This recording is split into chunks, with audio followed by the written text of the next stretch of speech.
আসসালামু আলাইকুম। হ্যাঁ, জুনিয়র হোমিও বন্ধুরা, তোমাদের উদ্দেশ্যেই আমার এই ভিডিও। রেপার্টারি থেকে কিভাবে রবিক সংগ্রহ করতে হয় সেটা আমি সহজেই দেখিয়ে দিব। তার আগে একটা কথা না বললেই নয়, অনেকেই হোমিওপ্যাথিক মেডিকেল সহ যাবতীয় সব কিছু প্র্যাকটিস করলেও রেপার্টারি মেলাতে কিন্তু ভয় পায়। আসলে ভয়ের কোনো কারণ নেই, সব কিছুর একটা রুল আছে। সেই রুল অনুযায়ী যদি আমরা যেতে পারি তাহলে সেটাকে আমরা অনেকটাই সহজভাবে গ্রহণ করতে পারি। তাহলে আসা যাক যে কেন রেপার্টারি থেকে আমরা কিভাবে সহজে রোগী সংগ্রহ করব। ধরা যাক আপনার চেম্বারে কোনো রুগী আসলো,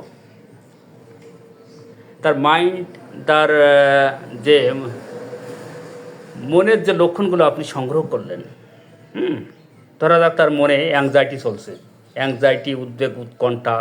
হ্যাঁ, সবসময় রুগী বলছে যে আমার মনে সবসময় দুশ্চিন্তা চলতে থাকে, অ্যাংজাইটি, উদ্বেগ, উৎকণ্ঠা চলতে থাকে।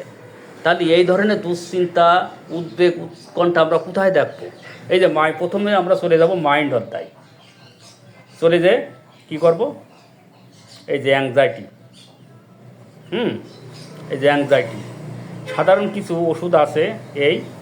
এটা এখানে এই যে মোটা কালি, এগুলো প্রথম ফার্স্ট গ্রেড দেওয়া, তারপর কিছু পাকা নক্ষর আছে সেকেন্ড গ্রেড। তারপর আমি একটু সহজ ভাষায় বলি, রুগী যদি আপনার চেম্বারে এসে বলে যে দিনের বেলায় আমার শুধু অ্যাংজাইটি, উদ্বেগ, উৎকণ্ঠা, দুশ্চিন্তা বাড়তেই থাকে, এই যে ডে টাইম, আপনি চলে যাবেন এই যে মাইন্ড অধ্যায় থেকে অ্যাংজাইটি এর ঘরে, অ্যাংজাইটি অধ্যায়। তারপর যদি বলে কোন সময়, এই যে ডে টাইম, হ্যাঁ, ডে টাইম।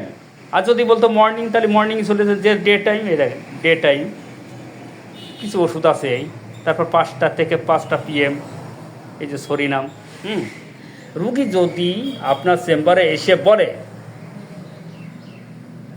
যে আমার উদ্বেগ, উৎকণ্ঠা, দুশ্চিন্তায় ভর করে সকালে, তাহলে অ্যাংজাইটি, এই যে মোটা কালি অক্ষরে অ্যাংজাইটি, এই যে মর্নিং, সকালবেলায়। এই যে গ্রাফাইটিস আছে, আর্সেনিক আছে, ল্যাকাসিস আছে, ফসফরাস আছে। আর অন্যান্য মেডিসিন সেকেন্ড গ্রেডের নিতে পারে, এই যে লাইকো, হ্যাঁ। তারপর অন্যান্য মেডিসিন আছে, কার্বোসাল, কার্বোভেজ ইত্যাদি।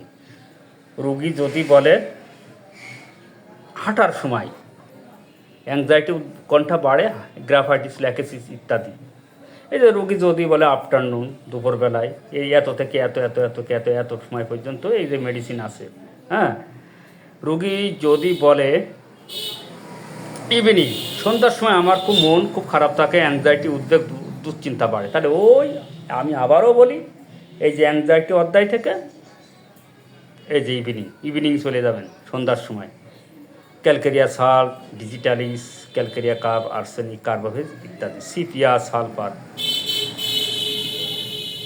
রুগী যদি বলে আমি যখন বেডে শুয়ে থাকি, বেডিন, তখন আমার অ্যাংজাইটি, উদ্বেগ, উৎকণ্ঠা বেড়ে যায়। যে বেডিন, আর্সেনিক, কার্বোভেজ ইত্যাদি ইত্যাদি আছে। রোগী যদি বলে যদি আমার দুশ্চিন্তা কখন বাড়ে, এই যে নাইট, আমার সারা রাত খারাপ যায়, এই যে আর্সেনিক, পালসেটিলা, হ্যাঁ, আর অন্যান্য মেডিসিন আছে। যাই হোক, তারপর মিড নাইট বিফোর, মধ্যরাতের পূর্বে যদি রোগীর অবস্থা খারাপ থাকে, দুশ্চিন্তা বৃদ্ধি পায়, এখানে অনেকগুলো মেডিসিন আছে। এইভাবে আমরা নিতে পারি, এই যে সব কিছু আছে, আমরা নিতে পারি।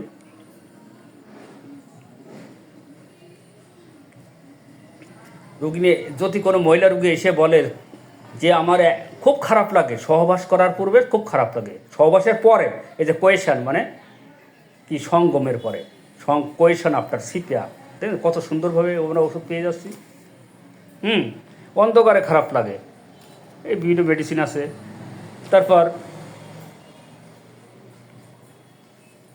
আরও দেখাই ভবিষ্যৎ সম্পর্কে, অ্যাংজাইটি মেন পয়েন্টগুলো দেখা যায় ভবিষ্যৎ সম্পর্কে।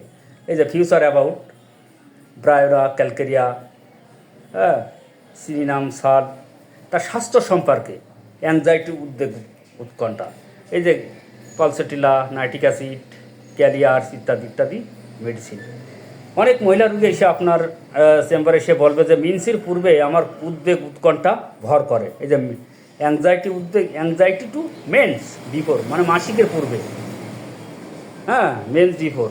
এই গ্রাফাইটিস আছে, সালফার আছে, তারপর মিনসের শুরুতে সাইলেসিয়া আছে। এই যে ডিউরিং শুরুতে একটু ইংরেজি জানা লাগবে, হালকা পাতলা জানলেই হবে। হ্যাঁ, এইভাবে আমরা বের করতে পারি। আরেকটু দেখাই, এই যে ঝড় বৃষ্টির পূর্বে এই যে স্ট্রম ডিউরিং থান্ডার, এই যে ফসফরাস, হ্যাঁ, এটা ন্যাট্রাম কার্ভ। আমরা সাধারণত ফসফরাসকেই বেছে নিই, প্রথম গ্রেডে তার সিপিআর, সেকেন্ড গ্রেড ইত্যাদি মেডিসিন আছে। এইভাবে কিন্তু আমরা রেপার্টারি প্র্যাকটিস করতে পারি। এই যে মাসিকের পূর্বে উদ্বেগ উৎকণ্ঠা বেশি, এই যে অ্যাংজাইটি টু মেন্স আফটার, এই যে পপুলাস ইন্ডিকা, মার্ক ম্যাগনেসিয়াকার ইত্যাদি। এইভাবে কিন্তু আমরা রেপার্টারি প্র্যাকটিস করতে পারি। ওকে, ধন্যবাদ। আমি নিশ্চয়ই একটা ভালো কিছু হেল্প করতে পারি।